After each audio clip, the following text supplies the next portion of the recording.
How to add Google Authenticator to Bidget.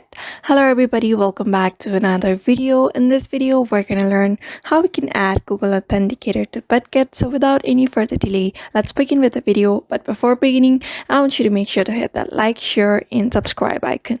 So in order to add Google Authenticator to Bidget, you just need to follow some steps. So first is open up the Google Bidget app. After opening up the Bidget app, you just need to simply tap on the square box. You can see this home interface. So the square box appears to be on the top left corner. After that, just tap on it.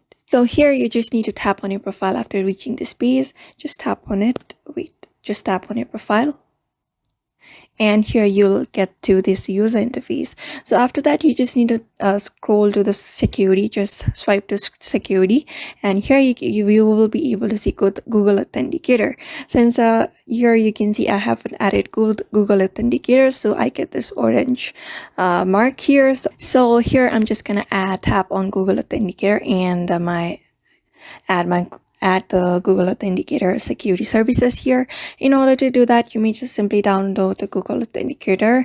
After that, you just need to copy this code that is shown right now on my screen, and you need to get back to Google Authenticator app. After that, the code provided by them, you just need to copy and paste it here and tap next, and just like that you can add Google Authenticator to Bidget just following those steps. So therefore, by following those steps, you can add Google Authenticator to Bidget very easily. So therefore, I hope this video was helpful to you, and thank you for watching this video.